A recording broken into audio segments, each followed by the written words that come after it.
The murmuring from Murk's deep. The ferry, the Oakhaven scab, was the only way to reach the island. Dr. Anton Thorne stood on the pitching deck, his knuckles white on the corroded railing, and tasted the salt and rust on his lips. He was a man of logic, a historical linguist whose life was dedicated to the precise and knowable structure of human communication. Oakhaven, a spit of rock and mud clinging to the edge of the continental shelf, was his new project. The island was home to a linguistic anomaly, a dialect of Old Northumbrian that had, according to the scant records, survived in near total isolation for 1,000 years. It was a living fossil, and Anton intended to be the one to catalogue it before it died. The ferry's horn bellowed, a sick cow sound that was immediately swallowed by the fog. The fog was a constant. It wasn't the ethereal mist of mainland mornings, this was a heavy, wet blanket, smelling of brine, ancient decay, and something else, a faint, oily scent of iodine. Through the grey shroud, the island emerged. Not in a grand reveal, but as a series of jagged, dark-toothed rocks, followed by the skeletal arms of a pier. The village of Oakhaven was built into a cleft in the cliffs, its houses huddled together as if for warmth, their slate roofs slick with green-black algae. The architecture was unsettling.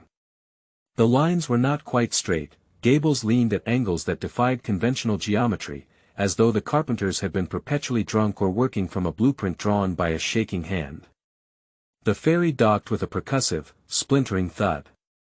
Only one other passenger disembarked, a local woman, wrapped in so many layers of wool she appeared formless, who vanished into the mist without a sound.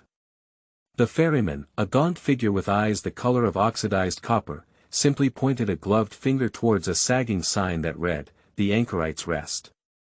Beds and ale." Anton shouldered his heavy canvas bag, feeling the weight of his recording equipment, and stepped onto the pier. The wood beneath his boots was soft, almost spongy. The air was unnervingly still. There were no gulls crying, no dogs barking. The only sound was the rhythmic, sucking sigh of the tide pulling at the village's foundations. He walked into the village proper. The street, paved with uneven cobblestones slick with sea slime, wound upwards. The houses, built of dark, water-stained stone, had no front gardens. Their windows were small, like paranoid eyes, and most were dark. He felt 1,000 unseen gazes tracking his progress. The Anchorites' Rest was the largest building, its sign creaking on rusty hinges. He pushed open the heavy oak door. The interior was dim, lit by a few weak, fly-speckled bulbs and a low fire in a vast hearth. The air was thick with the smell of peat smoke and stale beer. A woman, built like a ballast tank, was wiping the bar with a grey rag. Her skin had a pale, faintly pearlescent sheen, and her eyes, when she finally raised them, were a flat, milky grey. "Room," Anton said, his voice sounding overly loud in the oppressive quiet. "Aye," the woman grunted. Her voice was a wet rasp. "Dr. Thorne. We was told. Mrs. Grote." "Aye." She slapped a heavy iron key on the bar. "Room 4. Top o' the stairs. Dinner's at 7. Fish." "Thank you." Anton paused, trying to engage her. "I'm here to study the local dialect. I was hoping to speak with some of the elders." Mrs. Grote stopped wiping. She stared at him, her head tilted slightly. "Dialect," she repeated. The word sounded alien in her mouth. "We speaks as we speaks. Nothin' to study." "It's very old," Anton pressed, forcing a smile. "Very important." "It's ours," she said, the words suddenly sharp. "Top o' the stairs. Don't be late for dinner." Anton retreated. His room was cold. A single window looked out not over the sea, but onto a narrow, dripping alleyway of black stone. The bed was a lumpy mattress on a groaning iron frame. He unpacked his gear, a high-sensitivity digital recorder, microphones, notebooks, and his laptop. He set up the recorder, intending to capture the ambient sounds of the village. He put on his headphones and adjusted the gain. At first, there was only the wind whining in the eaves and the ever-present drip of water. Then, beneath it all, he heard it. A sound. It was impossibly low, a subaudible thrum that he felt more in his teeth and sternum than heard with his ears. It was a rhythmic, pulsing vibration, like a colossal, distant engine, or a heartbeat. He assumed it was the town's generator, or perhaps the ferry he'd arrived on. He made a note, investigate source of low-frequency hum, and tried to ignore it. That night, he dreamt of the sea. Not the surface, but the deep.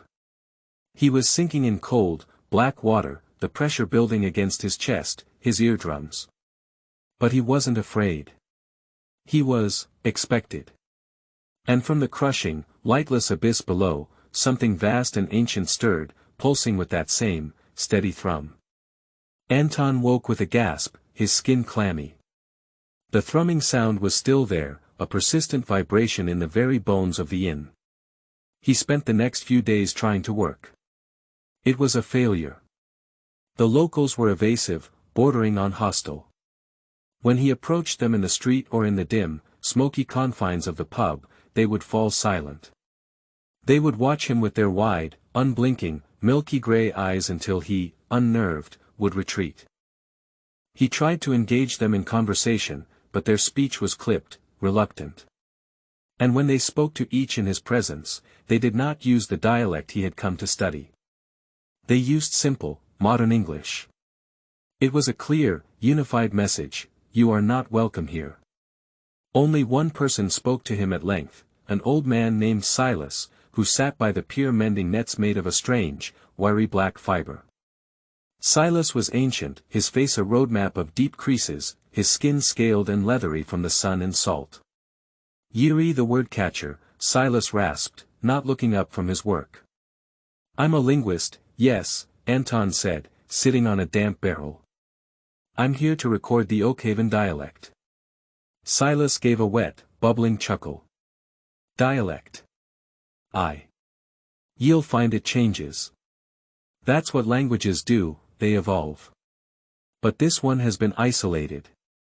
"Not isolated," Silas interrupted, his voice dropping. He finally looked at Anton. His eyes were not milky like the others, they were a sharp, startling yellow, like a seabird's. "Never isolated. We just listen to different neighbors, is all." "Neighbors?"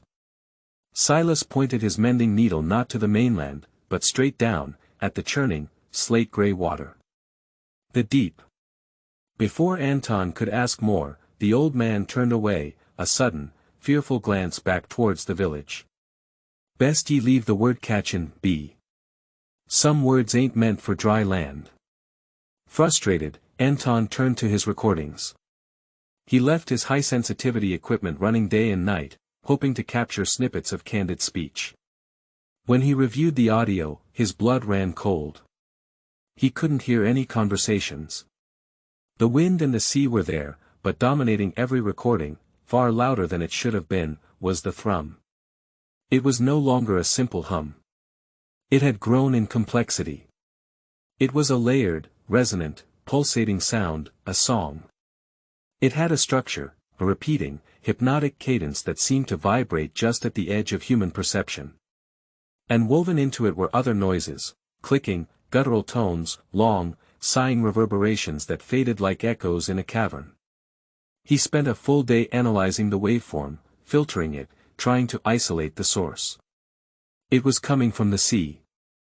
Specifically, from the trench just off the island's coast, Murk's Deep. A recent geological survey he'd read in preparation had noted an undersea tremor in the region 6 months prior. The trench had reportedly deepened, split open. The sound was coming from the new rift. He began to notice other things. The village's church, which sat on the highest cliff, had no steeple, no cross. He picked the rusty lock and went inside. It was an empty hall of stone benches, all facing a large, gaping hole in the seaward wall. It wasn't a window, it was a listening port, a channel meant to draw in the sound of the waves, amplifying whatever murmured beneath them. Then he found the sculptures. Hidden in the twisted, narrow alleys, tucked into niches in the rock, were effigies. They were not carved of wood, but molded from thick, gray silk taken from the low-tide flats, bound with dried seaweed and threads that shimmered faintly when the mist touched them. They depicted no creature Anton recognized. Their forms suggested spirals upon spirals, and features that seemed almost, but not quite, human. And then, the changes began. At first, it was his senses. The taste of the food at the inn, always fish, always boiled in seawater, became impossibly vivid, rich with a flavor he couldn't name. He began to crave the salt, to savor it. The perpetual dampness no longer chilled him, instead, it felt strangely right, as though the air itself was tuning him to the island's pulse. His reflection in the mirror shifted, just slightly. His eyes caught the light in unfamiliar ways. His skin, under the lamplight, had taken on a faint, pearlescent sheen, like the surface of something born of the sea. Then came the nightmares, every single night. The sinking, the pressure, the cold. But now, in the dream, he could hear the song. It was no longer distant. It was inside him, a choir of voices, clicking and booming, welcoming him into the dark. He would wake up with his throat raw, as if he had been trying to answer them in his sleep. One morning, he coughed, and a spray of brackish, salty water erupted from his lungs. He hadn't been swimming. Anton's rationality, the bedrock of his entire life, was beginning to fracture. He was a scientist. There had to be a logical explanation. The sound, infrasound. Known to cause anxiety, visual and auditory hallucinations, and a sense of dread. The trench must be releasing geothermal energy, a geophonic phenomenon. The locals, mass hysteria. A small, isolated population suffering from a shared delusion, exacerbated by the infrasound. The physical symptoms, a psychosomatic response to the stress. The salty water. He must have swallowed seawater from the air, the fog was that thick. But he couldn't explain the recordings. He couldn't explain the articulate, malevolent structure of the song. He decided to find the records of the man who had come before him. He knew from his university research that another linguist, a Dr. Edmund Finch, had visited Oakhaven 30 years prior. Finch had vanished. His colleagues assumed he'd been washed from the cliffs. He cornered Mrs. Grote in the pub. The man who stayed here before. 30 years ago. Dr. Finch. Where was his room? Her eyes narrowed. Room 4. Same as ye. We don't like changin' things. That night, Anton tore his room apart. Behind the rickety wardrobe, a loose floorboard. Beneath it, wrapped in oilcloth, was a leather-bound journal. Edmund Finch. Day 1. The dialect is magnificent. The glottal stops are unlike anything I've heard. Anton skipped ahead. The entries grew shorter, the handwriting more erratic. Day 14. The thrum is distracting. I cannot focus. The locals are unhelpful. They keep listening. They stare at the sea as if expecting an answer. Day 23. I heard it. In the church. They were all there. Not speaking. But, resonating. They were making the sounds from the water. From the deep. Silas, a younger man then, told me it was the old voice. He said it was teaching them the true dialect. Day 31. The sound is not a sound. It is a voice. It is a language. I am beginning to understand it. It doesn't use words. It uses pressure. It uses change. It speaks to the water in the blood. It speaks to the salt in the bone. Day 40. My skin. Oh, God, my skin. It's bliss. The itching has stopped. It's so smooth. I can breathe better in the fog. The air in the inn feels dry, like ash. I must go to the tide pools. I must, listen. Day 52. Anton is a fool. My God, who is Anton? I mean, Finch. Finch is a fool. I thought language was about communication. It is not. It is about communion. The voice from the deep doesn't want to talk to us. It wants to talk with us.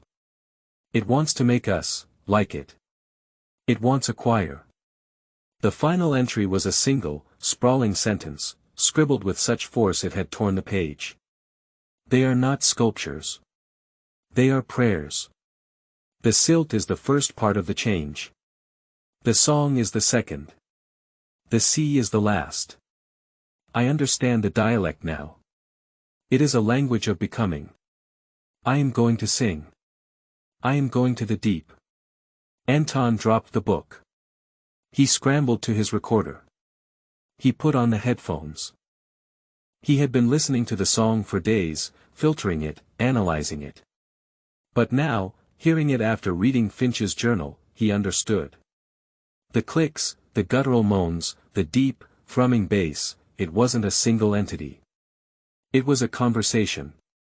The deep thrum was the bold voice, the sound from the trench. The clicks and moans were responses. He ramped up the gain on his recording from the previous night, the one he'd made outside the village church.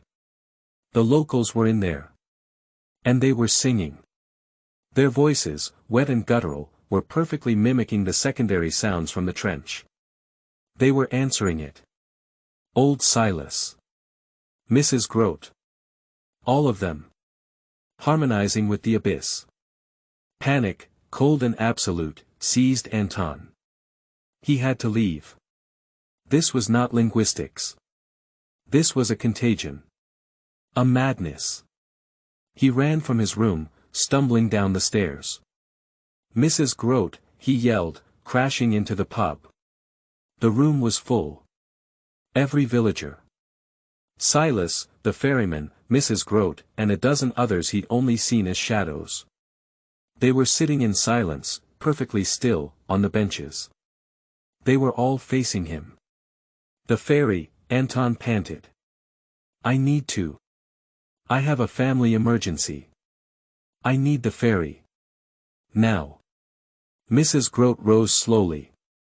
A faint, wet smile touched her lips. The ferry's not comin', Dot. What? It's scheduled. The tide's tinnin', Silas rasped from the corner. And the song, it's stronger tonight. The convergence, they call it. The night the voice sings clear. Anton looked at them. Really looked. Their skin was not just pale, it was translucent, showing a faint web of dark veins beneath. Their eyes were too wide, the pupils dilated to black pools despite the dim light. Their fingers, resting on their knees, seemed long, the joints thick, a faint, membranous webbing visible between them. You're changing, Anton whispered, horrified. We're learning, Mrs. Grote corrected. Her jaw clicked, a sound that echoed the song. The dialect. The true one. The one the word catcher came for. Dr. Finch learned it. He's part of the choir now. A beautiful voice he has. Anton backed away. You're monsters. We are of the deep, Silas said, rising. He was no longer a frail old man.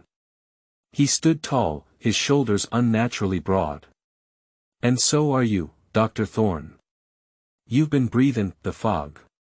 You've been eatin' the fish. You've been listening to the song. Anton turned and fled. He ran out into the street. The fog was so thick he could barely see his own hands. But the sound, it was deafening. The thrumming was no longer just a sound, it was a physical pressure, hammering against the stone buildings, vibrating the cobblestones under his feet. The entire island was a speaker, booming the song of the deep. He had one chance. The church. The high cliff.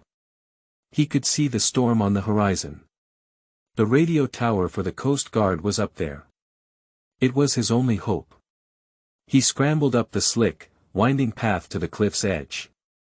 The church was ahead, the great listening port in its wall howling like a colossal flute as the wind and the song blasted through it. He pushed his way inside, fighting the pressure. And he saw them. The villagers were already there, gathered at the port. They were not speaking. They were singing. Their heads were thrown back, their throats pulsing, and from their mouths came the wet, clicking, guttural language of the deep. They were harmonizing with the storm and the thrum. As Anton watched, paralyzed, old Silas turned. His face was no longer human. His mouth had widened, splitting his cheeks, his eyes were vast and black and lidless. He looked at Anton, not with malice, but with a terrible, ecstatic welcome. Silas gestured to the howling port. "Listen with us. Sing with us." Anton turned to the radio mast, just outside. He fumbled for his satellite phone, his fingers numb and clumsy. No signal. The song was too strong, a wall of static. He looked at his digital recorder, still clutched in his hand. Record, his scientific mind screamed. Document it. He looked at the villagers. Flee, his primal mind shrieked. But then, the song, it changed. The thrumming bass dropped, and a new note emerged. A high, piercing, impossibly beautiful melody. It wasn't a sound of malice or rage. It was a sound of longing. Of infinite, cold, patient love. It resonated inside Anton's skull. It spoke to the water in his blood. It spoke to the fear and the loneliness and the academic curiosity. It promised answers. It promised communion. He saw it. Through the port, in the churning, black water of Murk's deep, illuminated by a flash of lightning. Something moved. It was not a creature of scales and fins. It was a presence. A vastness. A colossal, living, intelligent geography that had risen from the new rift. It was the source of the song. It was the bold voice. And it was listening. The villagers fell to their knees, their song becoming a reverent, ecstatic wail. Anton stood frozen. He looked at the recorder in his hand. He looked at the ecstatic, transformed faces of the villagers. He looked at the abyssal neighbor in the sea. His throat felt raw. He was coughing again, but this time, it wasn't water. It was sound. A low, wet click. He was trying to harmonize. Anton stumbled back to the inn. He didn't know how long he'd been on the cliff. Hours. Maybe a day. The storm had passed, but the song remained, a gentle, permanent thrum in the air. The village was empty. The villagers were gone. He knew where. He sat at the desk in room 4. His skin was slick, peeling, revealing a pale, gray-green layer beneath. His fingers were stiff, the joints aching as they realigned. He looked in the cracked mirror. His eyes were wide, the pupils vast, taking in the dim light with perfect clarity. He no longer felt cold. He no longer felt fear. He felt peace. He picked up his journal. His hand, now webbed with a thin, translucent membrane, could barely hold the pen. He found the last entry, must investigate source of low-frequency hum. He laughed. It was a wet, barking sound. He turned to a new page. His handwriting was spidery, uncontrolled, but urgent. The language. I understand it now. Finch was right. It is not a language of words. It is a language of becoming. It doesn't describe the world. It changes it. It changes the listener. All this time, I was trying to catalog it. But you cannot catalog the sea. You can only join it. The thrum is not a threat. It is an invitation. The convergence, it was beautiful. The old voice sings of a cold, dark, quiet place. A place of perfect knowledge. A place of no change, and yet, eternal change. The choir is waiting. We, are the bridge between the silt and the song. He dropped the pen. He picked up his digital recorder. He pressed record. Log 47. Dr. Anton Thorne. Final entry. His voice was unrecognizable. A wet, resonant rasp, layered with clicks and a low, bass thrum. The dialect, it is not dead. It has just been sleeping. I am no longer a linguist. I am, a word. I am a note in the song. I must go to the church. I must go to the deep. The water is, calling. It's so beautiful. The recording continued for another 10 minutes. It captured the sound of the chair scraping back. The sound of heavy, wet footsteps leaving the room. The sound of the indoor opening. And then, for the last 5 minutes, there was only the sound of the wind, the sea, and, beneath it all, the steady, rhythmic, eternal pulse of the murmuring from Murk's deep.